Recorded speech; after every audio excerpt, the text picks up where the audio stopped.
Je suis entré dans un restaurant avec un sac contenant 1 million de dollars, mais je n'ai demandé qu'un seul bol de bouillie gratuit. Pourtant, le gérant m'a mis sur la table et humilié devant tout le monde. Et je n'ai pas résisté, parce que je ne portais pas de costume, je n'avais pas d'assistant, seulement un vieux sac abîmé. Personne ne savait qu'il contenait 1 million de dollars. Ce jour-là, je m'étais déguisé en vieil homme misérable, en haillons, couvert de chocolat.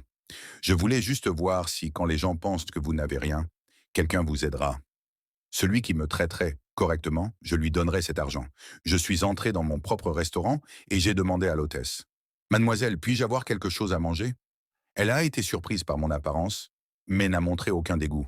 J'ai demandé, dans cet état, je peux vraiment manger ici? Elle me sourit doucement. Monsieur, vous êtes pas toujours le bienvenu ici.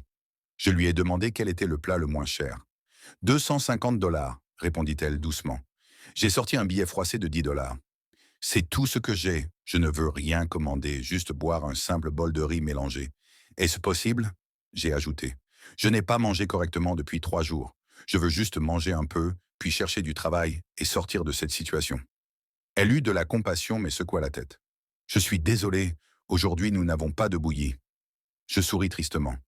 Ce n'est rien. Que Dieu vous bénisse. Je me retournai quand elle cria soudain. Attendez, je vais vous acheter le menu du jour. J'étais surpris. Dans ses yeux, il y avait de la sincérité, pas de la pitié. Au moment où elle allait m'emmener à une table, le directeur apparut, furieux.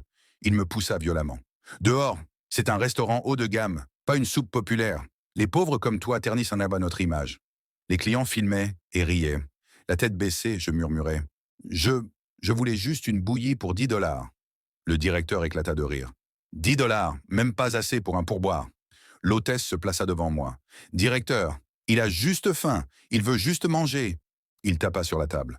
Tu te rebelles pour cette ordure? Tu es sérieuse? S'il mange, tu payes triple, et ton salaire du mois était réduit.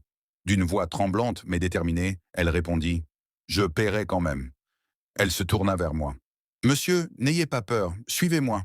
Vous allez bien manger aujourd'hui. Quand elle s'éloigna, mon regard devint glacial. Je sortis mon téléphone. Dans 30 minutes, tous les cadres du groupe seraient là.